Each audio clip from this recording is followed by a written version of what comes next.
우리 이 시간 다 함께 사도신경으로 우리의 신앙을 고백하겠습니다. 나는 전능하신 아버지 하나님 천지의 창조주를 믿습니다. 나는 그의 유일하신 아들 우리 주 예수 그리스도를 믿습니다. 그는 성령으로 잉태되어 동정녀 마리아에게서 나시고 본디오 빌라도에게 고난을 받아 십자가에 못 박혀 죽으시고 장사된 지 사흘 만에 죽은 자 가운데서 다시 살아나셨으며 하늘에 오르시어 전능하신 아버지 하나님 우편에 앉아 계시다가 거기로부터 살아있는 자와 죽은 자를 심판하러 오십니다. 나는 성령을 믿으며 거룩한 공교회와 성도의 교제와 죄를 용서받는 것과 몸의 부활과 영생을 믿습니다. 아멘. 우리 찬송가 290장 우리는 주님을 늘 배반하나 290장입니다. 우리는 주님을 늘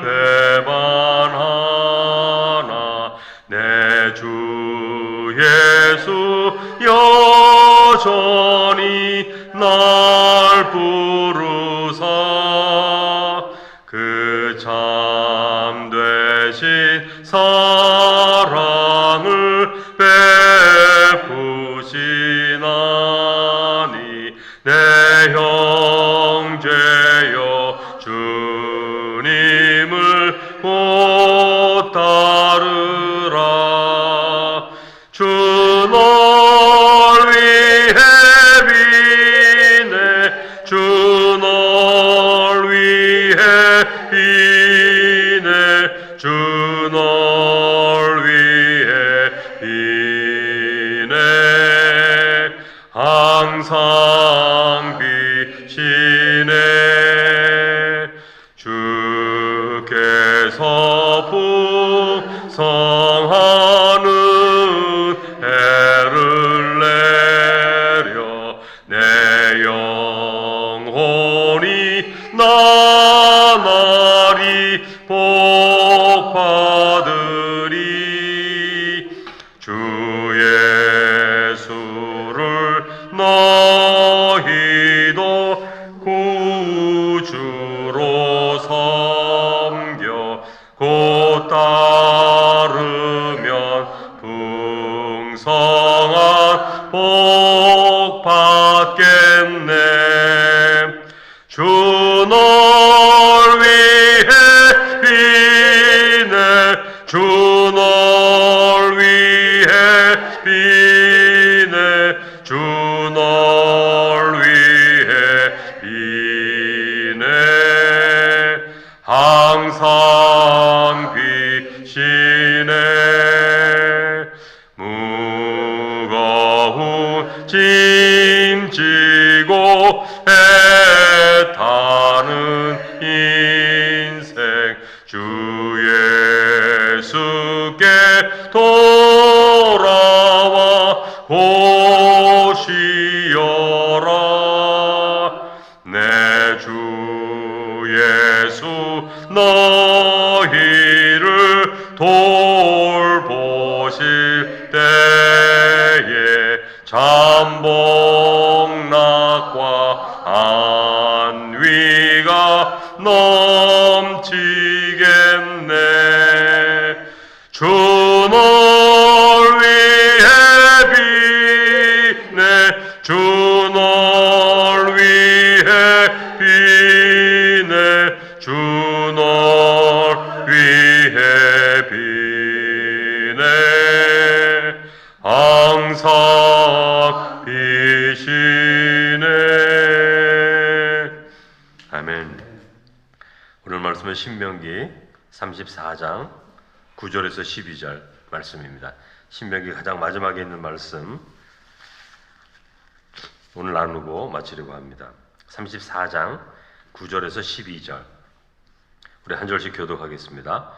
모세가 눈의 아들 여호수아에게 안수하였으므로 그에게 지혜의 영이 충만하니 이스라엘 자손이 여호와께서 모세에게 명령하신 대로 여호수아의 말을 순종하였더라. 그 후에는 이스라엘에 모세와 같은 선지자가 일어나지 못하였나니 모세는 여호와께서 대면하여 하시던 자요 여호와께서 그를 애굽 땅에 보내사 바로와 그의 모든 신하와 그의 온 땅의 모든 이적과 기사와 모든 큰 권능과 위엄을 행하게 하심에 온 이스라엘의 목전에서 그것을 행하던 자이더라. 아멘. 자, 오늘 우리가 신명기서를 이제 마치게 됩니다. 오늘 마지막 말씀인데요. 이 신명기라는 말씀이 어떤 뜻이냐면 두 번의 율법 이런 뜻이에요. 두 번의 율법. 두 번의 율법이라고 말하는 이유는 출애굽했을 때 그 1세대들에게 하나님께서 율법의 말씀 주시지 않습니까? 그 말씀이 어디 있죠? 출애굽기, 레위기, 민수기 여기 있잖아요. 그 율법이 있는데 1세대들이 불순종해서 광야에서 다 죽었습니다.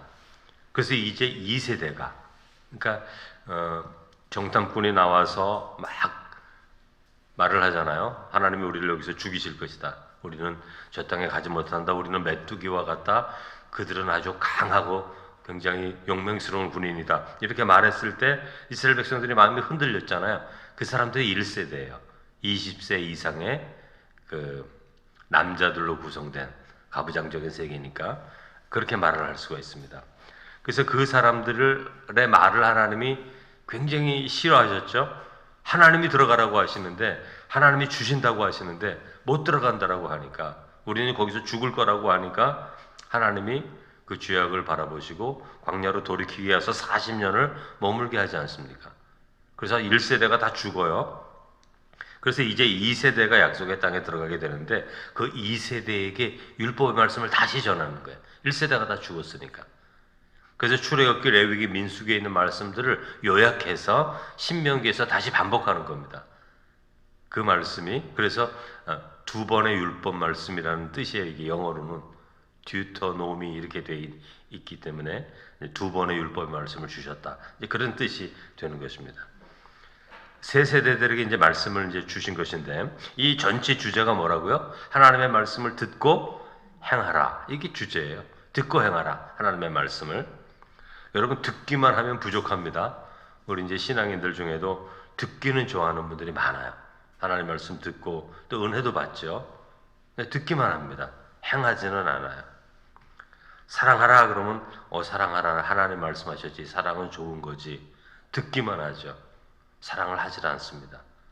그러니까 듣기만 하고 행하지를 않는데 듣기만 하고 행하지가 않는 삶에는 아무런 변화가 없는 거예요. 그러니까 삶은 듣고 행할 때 변화가 있는 거예요. 신앙의 성숙, 신앙의 깊이, 하나님이 우리를 변화시키는 것은 듣고 행할 때 바뀌는 거예요. 사람들이 운동하면 몸에 좋아 이 말 다 듣죠. 텔레비전 봐도 건강 전문가들이 나와서 하루에 얼마 운동하라고 늘 얘기하지 않습니까? 근데 듣기는 듣는데 운동을 안 하죠. 몸에 변화가 안 생깁니다. 담배를 피면 폐에 아주 나쁘다는 걸 알죠. 담배에 항암 물질이 가장 많답니다. 100몇 가지인가 있을 거야 아마. 그러니까 담배를 한 대 피는데 그 항암 물질이 그냥 100몇 개가 몸에 막 들어가는데 담배값 뒤에도 그러니까 폐가 상한 거 사진 그대로 보여주고 뭐 다 그런 그림이 있잖아요. 그런데도 끊을 수가 없습니다. 듣긴 들어도 행하지 않는 거죠. 근데 왜 듣는데 행하지를 않을까? 왜 듣는데 행하지 않을까요? 어제도 말씀드렸습니다만 쾌락이 있기 때문에 그렇습니다. 즐거움이 있기 때문에 그래요. 여러분 담배에도 술에도 즐거움이 있습니다. 다 이게.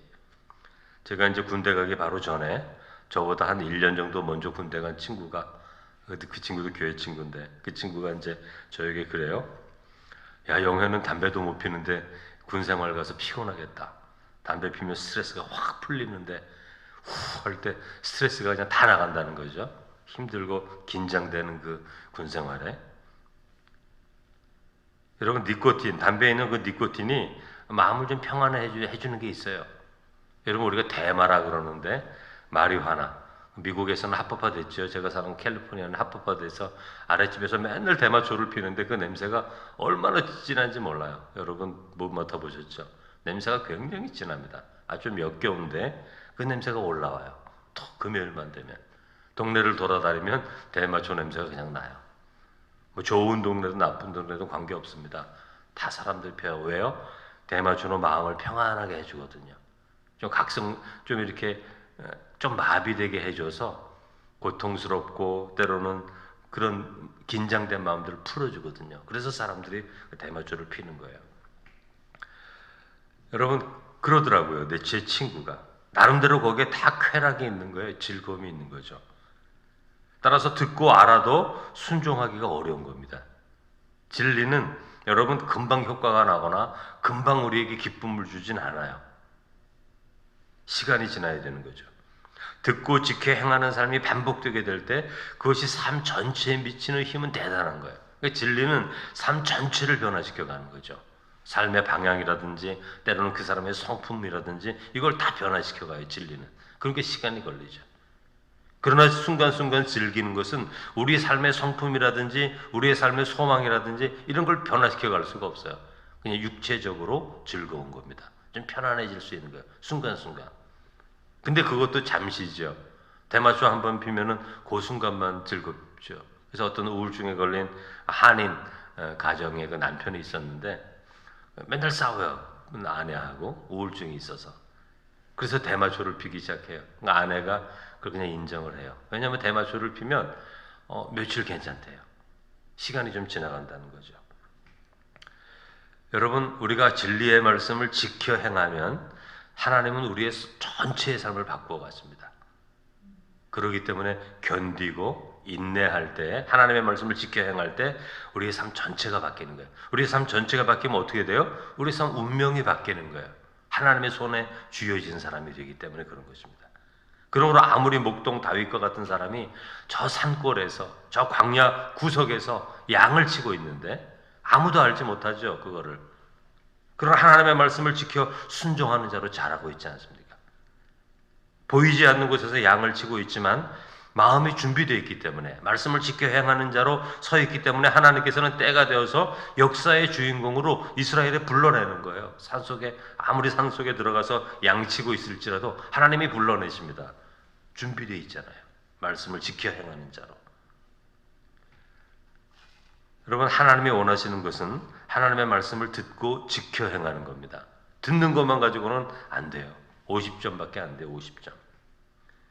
하나님의 가치관을 따라 사는 삶이 될 때 그게 하나님과 동행하는 겁니다.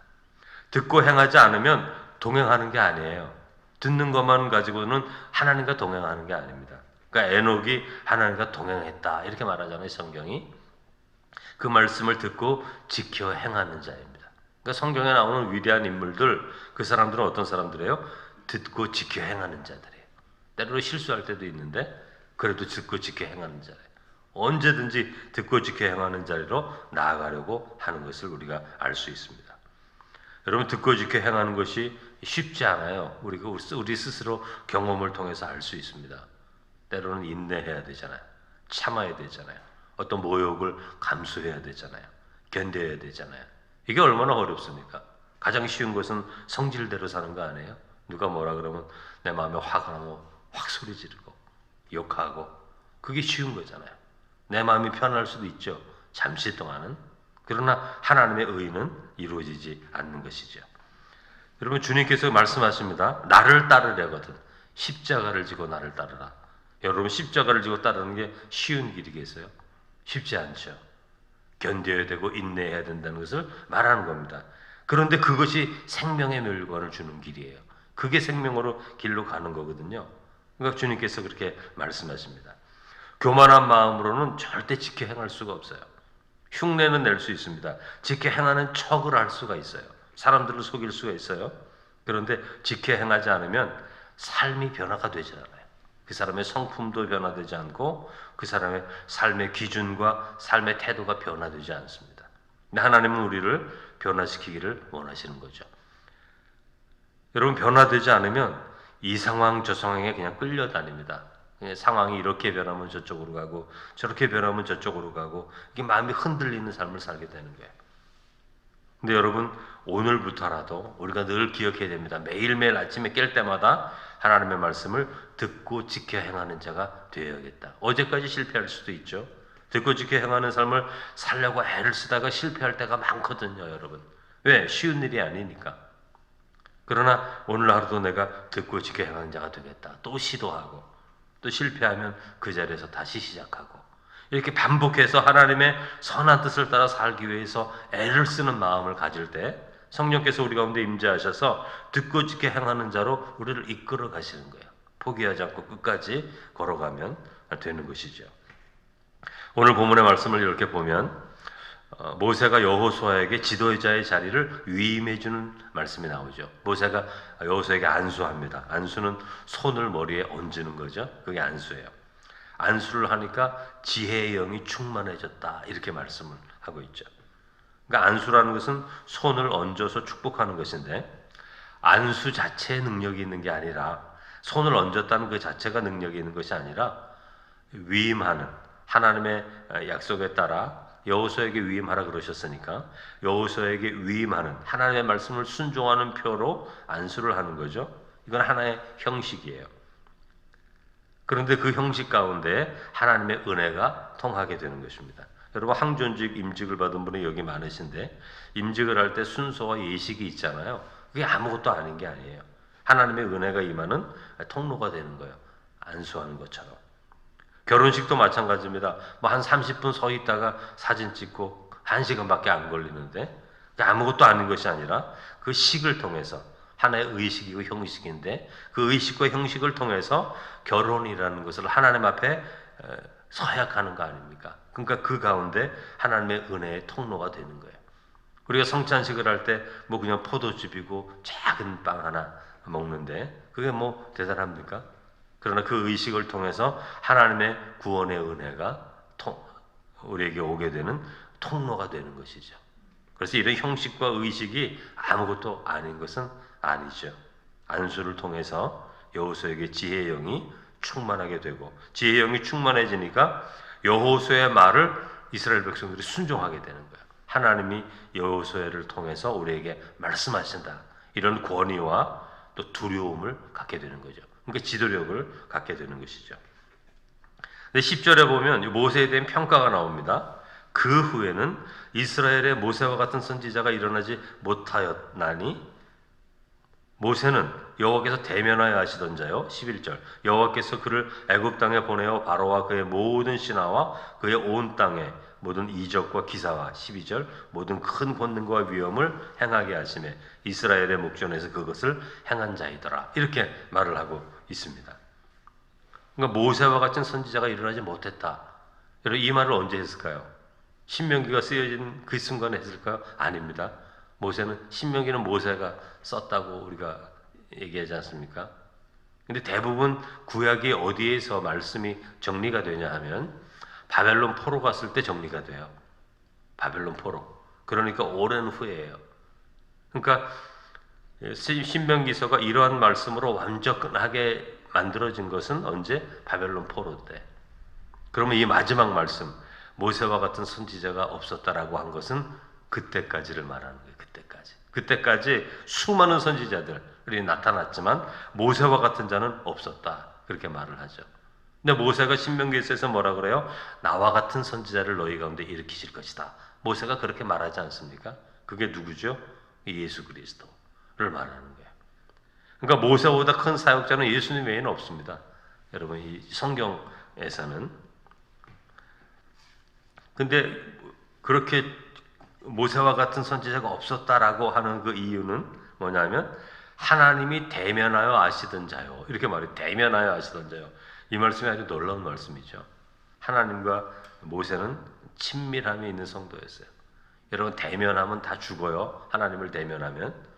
우리 조선시대 여러분 사극 보면은 왕 앞에서 어떻게 해요? 왕 얼굴을 똑바로 못 봅니다. 다 고개 숙인 다음에 말을 하죠. 왕 얼굴을 볼 수가 없어요. 신하들은 똑바로 쳐다볼 수가 없는데, 대면했다는 것은 뭐예요? 하나님을 대면해서 보고도 죽지 아니하였다. 그 정도로 하나님은 모세를 사랑하셨고 받아들이셨다. 그런 말씀을 지금 하고 있는 것이죠. 그런데 그렇게 하신 이유가 무엇일까? 모세가 뭐 대단합니까? 모세가 젊었을 때 애굽 사람도 초소하고 죽이지 않았어요. 혈기 등등한 사람 아닙니까? 인격이 완전한 사람이 아닌데 어떻게 이렇게 된 거죠? 신명기서에 뭐라 그럽니까? 모세를 표현할 때 그는 지면에서 온유함이 가장 큰 사람이다. 그렇게 말하지 않습니까? 그러니까 모세는 온유한 자가 된 거예요. 여러분, 온유한 자라는 것은 뭐죠? 성급하지 않아요. 온유한 사람은요. 온유한 자는 화를 잘 내지 않습니다. 분노를 막 드러내지 않아요. 그러니까 모든 삶의 관계 속에서 온유함은 따뜻한 마음과 동정과 연민과 사랑을 가지고 있는 사람, 온유한 사람이죠. 본래 애굽에서 살 때는 아주 기질이 강한 사람인데 미디안 광야에 도망 와가지고 40년간 목자로 살지 않습니까? 그때 미디안 광야에서 하나님이 모세를 훈련시키는 거예요.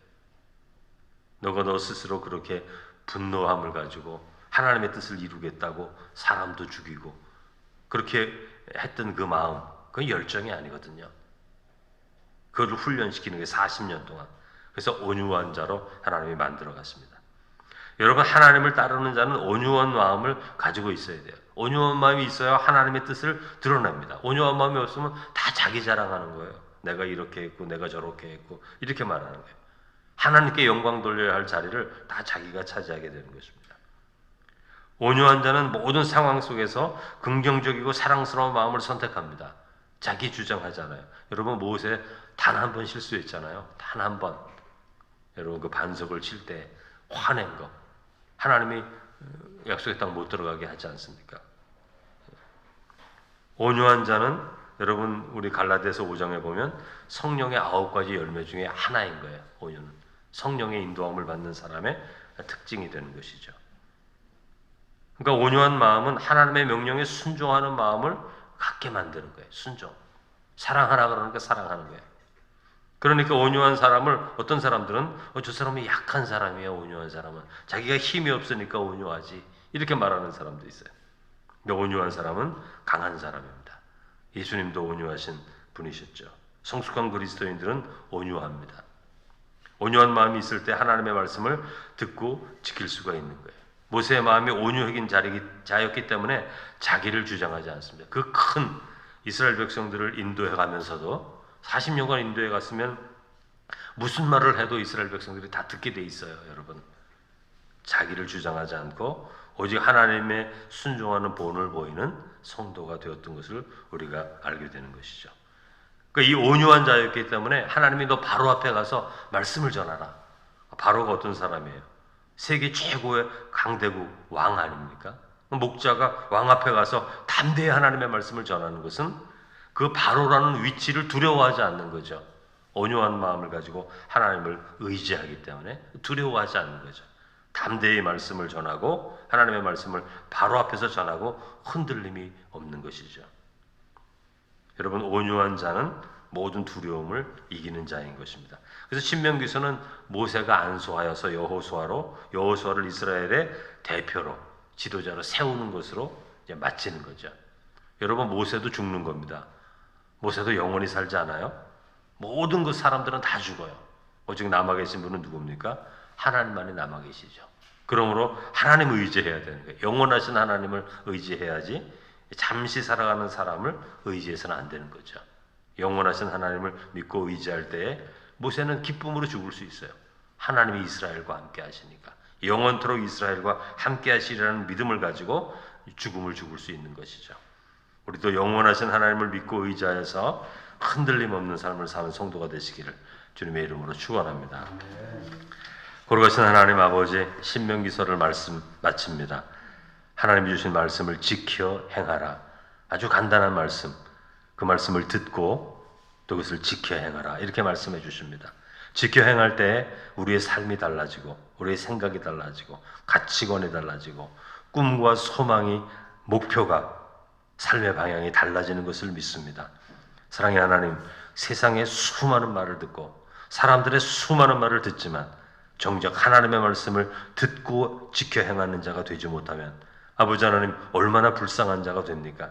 짧은 인생 우리에게 허락해 주셨는데 이 짧은 순간 하나님의 말씀을 듣고 지켜 행함을 통해서 이 짧은 인생 가운데 그 풍성하고 아름다운 하나님의 축복을 경험하는 자들이 되게 하시고, 또 짧은 인생뿐만이 아니라 이 살아가는 인생이 지나면 영원한 삶으로 우리를 부르시는 그 하나님의 신실하심을 믿음으로 바라보면서 어제까지는 잘못하였을지라도 오늘부터 새로운 삶, 그 말씀을 들을 뿐만이 아니라 지켜 행하는 삶, 그 말씀이 힘들고 어렵지만 그것이 우리에게 생명을 주고 우리의 삶을 바꾸어가고 우리의 운명을 바꾸어가고 하나님의 복된 길로 나아가게 하는 하나님의 초대라는 것을 기억하여서 우리의 발걸음 속에 주의 선한 말씀을 기쁨으로 듣고 행하는 성도가 되게 하여 주옵소서.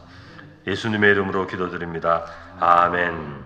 하늘에 계신 우리 아버지, 아버지의 이름을 거룩하게 하시며 아버지의 나라가 오게 하시며 아버지의 뜻이 하늘에서와 같이 땅에서도 이루어지게 하소서. 오늘 우리에게 일용할 양식을 주시고 우리가 우리에게 잘못한 사람을 용서하여 준 것 같이 우리 죄를 용서하여 주시고 우리를 시험에 빠지지 않게 하시고 악에서 구하소서. 나라와 권능과 영광이 영원히 아버지의 것입니다. 아멘. 우리 계속해서 믿음으로 기도하며 나아가겠습니다.